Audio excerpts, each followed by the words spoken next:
So I recently was talking to somebody about this concept that I thought my listeners might want to hear about. So have you ever found yourself, let's say, in an argument with someone? Maybe it's a coworker at work, and you just are really upset with this person. Maybe even a little bit more upset with them than you would expect, or maybe that other people would expect, given the context of what's going on in your situation with them. And you just can't figure out why it is that you're having such a big response to them. Maybe you're even seeing similarities between this person that you're having an argument with and other people from your life, or maybe from your past. Is that something that you've experienced before? Because if you have, let me just tell you, you are not alone, my friend. There is a scientific reason that this is happening to you, and I'm going to teach you about that today. So keep listening. Welcome.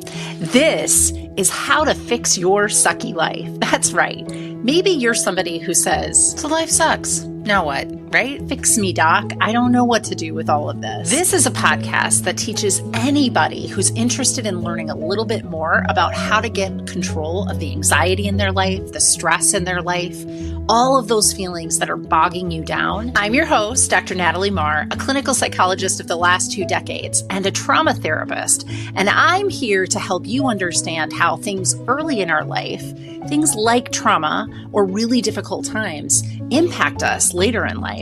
So much so that it drives us off course and into patterns that are not helping us. They don't serve us, and they create suffering for us. And there's a lot of information swimming out there. So I know that people are looking to feel better and want to know what works. Why don't we help you fix that sucky life? I take all of the information from neuroscience, my experience over the last 2 decades, and all the fits and starts of my own personal life, and I put it all together in a toolbox for you so that you can stop just surviving and learn how to really thrive in your life. I know it's possible to get there, so let's get started. Welcome back, everybody, to Life Sucks. Now what, huh? And definitely life sucks when we get caught in arguments and feel like we're having all of this big emotion around it. And yet we can't really put our finger on it, but it maybe, if we're being honest with ourselves, is bigger. Like our reaction is a little bigger than we would expect it to be given the context of the situation. So let me tell you a little bit about how this podcast came to be, why I decided to talk to you about this today. So I was having a conversation actually with a friend of mine, and she was having this huge problem at work with a very dismissive supervisor. Just wasn't like hearing all the parts of what they were saying, what my friend was saying, wasn't, taking into consideration some of the ramifications of their dismissiveness and their indecisiveness around a decision that impacted this friend of mine. And so this friend kept getting more and more and more angry. Now, this friend also happens to be somebody who has recently gone through something very significant and has a really difficult relationship with a family member around that difficult situation. And some of the aspects of what was happening with this supervisor just mimicked enough what I know to be true about what has happened with her in the past with this other family member of theirs. So I said, listen, I'm just wondering, are you seeing similarities in this supervisor to this other person in your life? And they were like, yeah, of course. They're like the same person. And I was like, slow your roll, talk to your therapist, because I think there's more going on there. And of course, that's always where I stop with a friend, is I would refer them to talk to their own therapist. But I want to talk with my listeners here today about what is really going on in that situation, because I think we all can empathize with this. Like, this is a situation all of us have seen go down in our life. Well, what I'm going to tell you is probably not going to be a surprise, but what's happening in those moments is emotionally you're having a reaction that is consistent with what you've learned before. And you've learned it in painful circumstances with other people. But there's something about this individual that you're interacting with presently that that's kind of warning signs or red flags. And whether you're consciously aware of this or not really doesn't matter. Your body mind is picking up on that. And when your body mind is picking up on that, it's reacting in this very, big emotional way as if it was the original offender of these things, right? You may even find that you're projecting, is what we call this in psychology, but you're kind of thinking that other person is thinking and feeling and doing things in such a way as the person that's done this to you before. And that may or may not be true. I mean, there could totally be similarities. This supervisor being dismissive clearly was no good for my friend.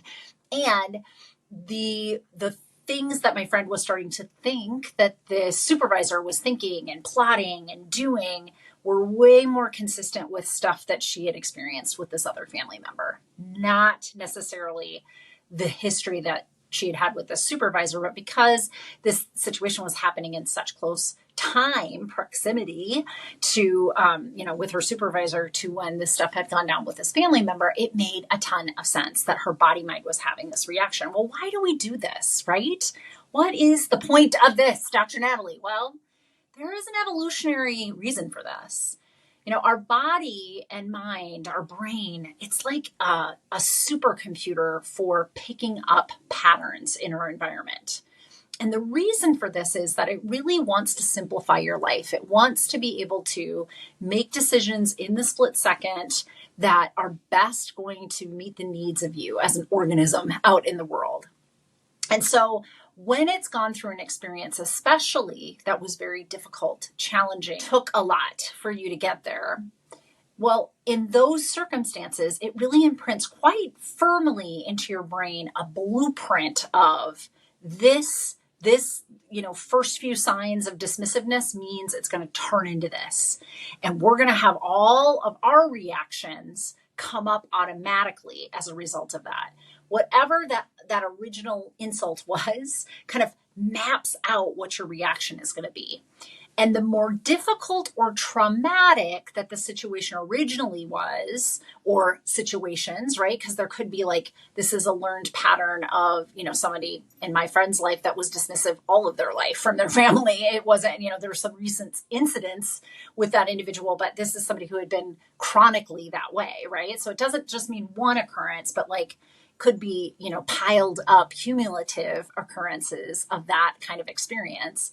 Well, her brain mapped out a response of how to protect herself and how to take care of herself in those situations. And getting very emotional was a part of that, and taking up space in her life and being angry about it. Now, here's the tricky part though. If our body mind is pre-programmed to kind of see some of those initial things that this supervisor was doing and then have this reaction, as in the case of my friend, what's one to do when the situation at hand really doesn't call for all that, right? And what kind of messes can we get ourselves into when we're reacting in that big way? Well, that was really what I was noticing for my friend, why I encouraged her to talk to her therapist about this, because truly, truly, I think, many, many times, I can't put a percentage on it, but gosh, it's more than 50-50. I can tell you that.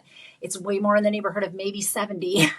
Many, many times our reactions in the moment in, negative contexts, like when there's conflict with other people, that we're coming from a space where parts of us unconsciously are showing up in those situations based on pre-existing experience. And we may be reacting in that scenario in a way that's way bigger than we need to be, or way off, honestly, and could get us into more conflict later on down the line. So we have to be careful when we start to notice ourselves having big reactions emotively, especially in conflict with other people, that we haven't actually, been drawing from an imprint of an earlier experience or experiences. Now, how do you stop this? That's really the question that I'll get. So, life sucks, now what, right, Doc? So, okay, you can go with me. Earlier experiences in our life teach our body mind to have a recognition of that pattern, or assumption, probably a better word, an assumption of that pattern when we start to see things in our real day-to-day life that look a little like that. And then we start to have our programmed response to that we've always had. Now, by the way, it doesn't mean big emotions are the only reaction in a situation like that. Conflict for a lot of people can bring up something like people pleasing, that you learned from a young age with big, high conflict people in your life to ameliorate that right away. Ooh, got to people please, got to take care of them, got to get this conflict away. And you're very conflict avoidant, or just to avoid it altogether, avoid those people altogether. And the real discomfort is showing up when life circumstance doesn't let you escape it. It's a spouse, it's a supervisor, it's a coworker, it's somebody that you can't get away from, a sibling, a child, those kinds of things. The other people, will avoid them, right? But the people that we can't avoid, then we have to create some other way to distance ourselves from that conflict. And so people pleasing, which is kind of a response of trying to overly anticipate when other people are going to be upset or have conflict and overly prevent that. They tend to be worriers and overthinkers on top of, in the moment, people pleasing and taking care of other people's needs and denying their own needs. Those are the cornerstones of that people pleasing behavior. So it could be that big response, right? But a pre-programmed one based on earlier relationships in life. So let's play this out a little bit. Let's say you are my friend and this does start to happen at work. And anytime you're being dismissed, you're getting activated and angry and uncomfortable. And then you show up maybe defensively with your supervisor or coworker. And then that supervisor or coworker gets bigger and they show up more defensively and they're on top of you about, no, this is the way this project is supposed to go. And so there is like a critical mass point, and then you kind of dovetail into people pleasing because you're trying to get this conflict away from you and you can't quit the job and you can't avoid them at the job. And so you're going to have to find another way to create what you think is peace, right? But in actuality, what's happening is you're using up a lot of mental energy, worrying about it, trying to prevent it from happening, trying to ameliorate it and people please it away when it does happen. And all of this psychic energy is getting spent on a pre-programmed response that is assuming that this person is like the pattern you've recognized in the past, when in actuality, they may not be. There may be other solutions. There may be other ways to do conflict resolution in those spaces, right? So if this is how it's playing out in your life, what are you going to do with that, right? We can't unprogram ourselves. Our body mind is going to do that. So one of the things that I teach clients, and this is both in my coaching business and in my clinical therapy business, and now you, my listeners, I teach people that what you want to think about is the rumble strips on the side of a highway, right? Those bumpy sides before you go off into a ditch. So if for whatever reason you start to fall asleep or you get distracted and you go out of a lane, it starts to go and vibrate the whole car. And then you're like, oh my gosh, got to get back on the road. Think of the road as you want to have a new way of approaching things, not go into your old programming, right? Not go into the old, having big emotional responses, over interpreting and projecting that this person is doing something to you that's very similar to what you've experienced in the past. And so ergo, they must be going to go down like it has in the past. And I need to gear up for that.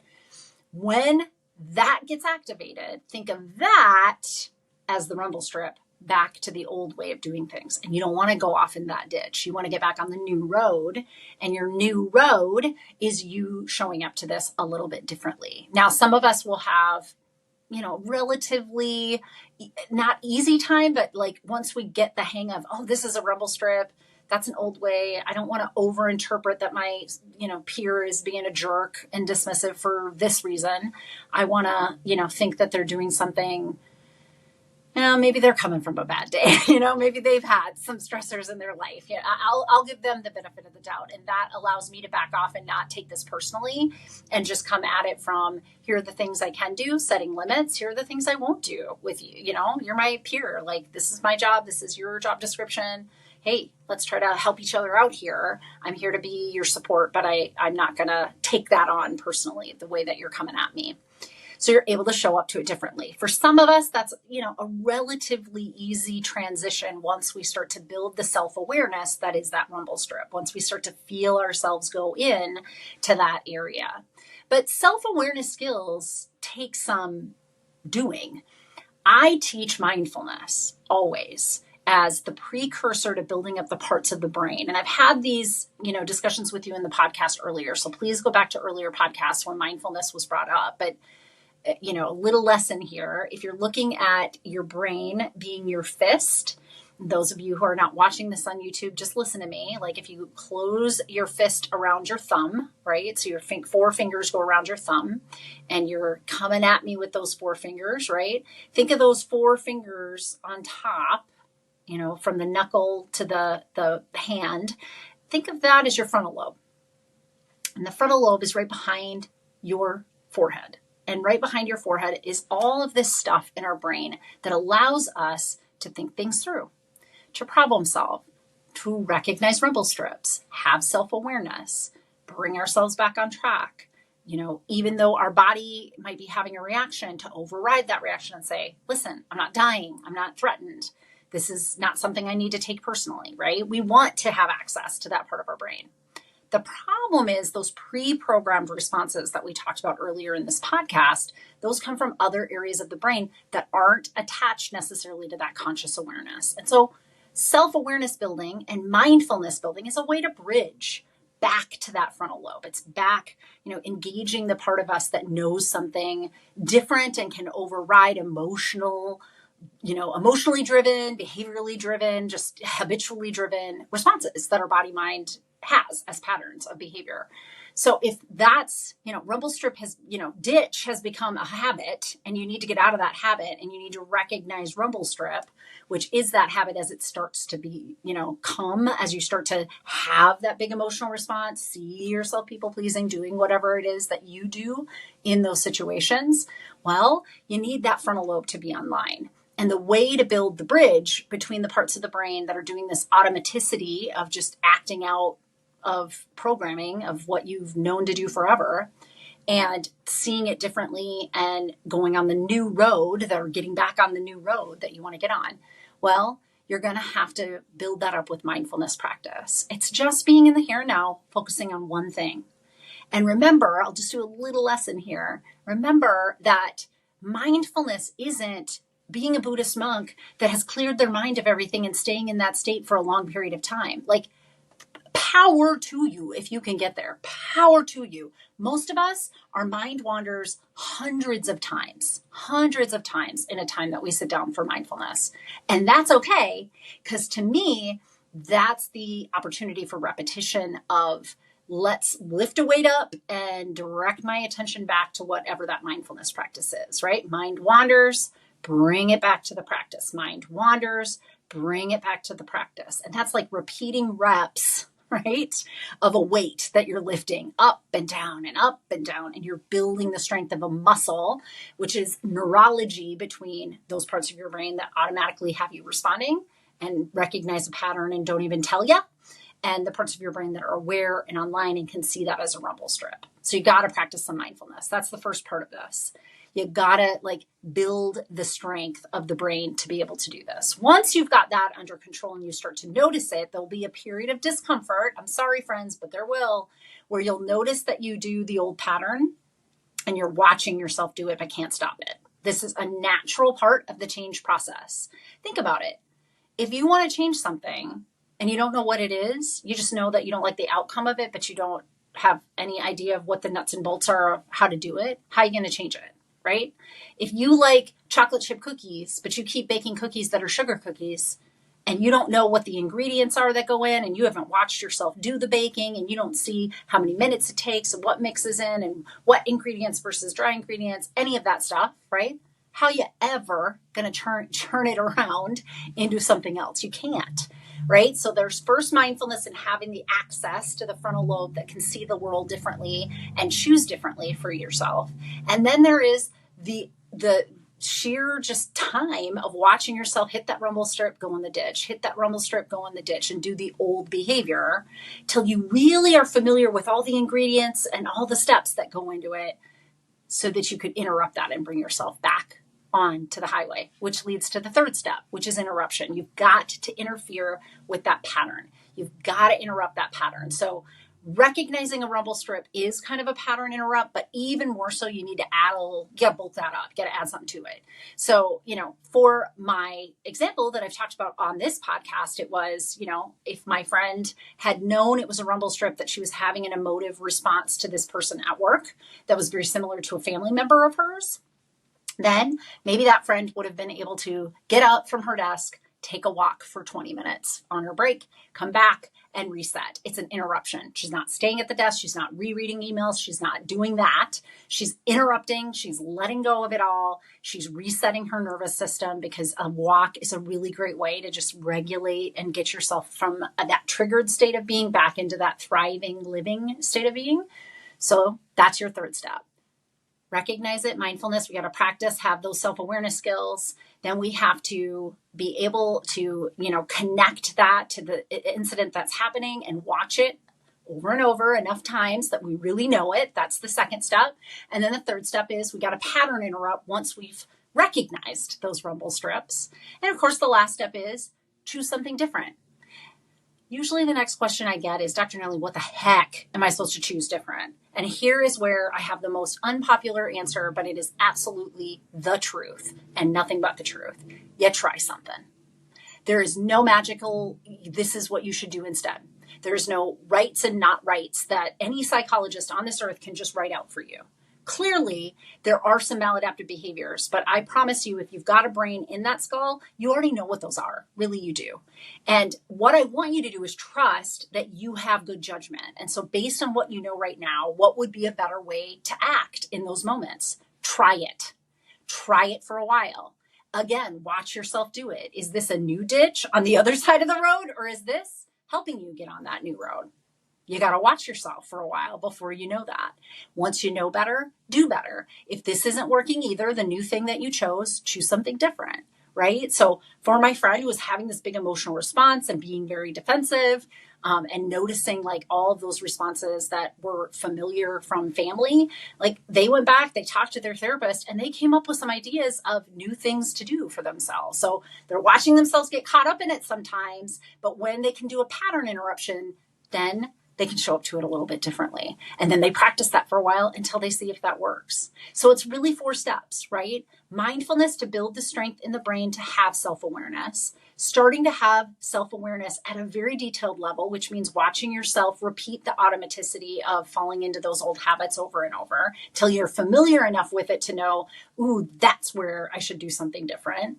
Then pattern interrupt anytime you hit that rumble strip on the side of the highway so that it brings you back to the new road. And then try that new thing on your new road and see how that goes for you. Rinse, repeat those 4 steps and you're good to go, my friends. So just thought I'd bring this to your attention because this is something that comes up quite often. And I know that I talked about it in the context of something that's interpersonal, but this is even true of things that we do for ourselves or don't do for ourselves, like when we're very neglectful of our own self-care. That's an automatic pattern. Somewhere along the line, you learned that. That's your roadmap. And you need to get more self-awareness of that. You need to be able to really get familiar with it at a deep level so that you might pattern interrupt it and do something different in your life. So I hope that this helps you with this part of your life that might be sucking. So now you know what to do.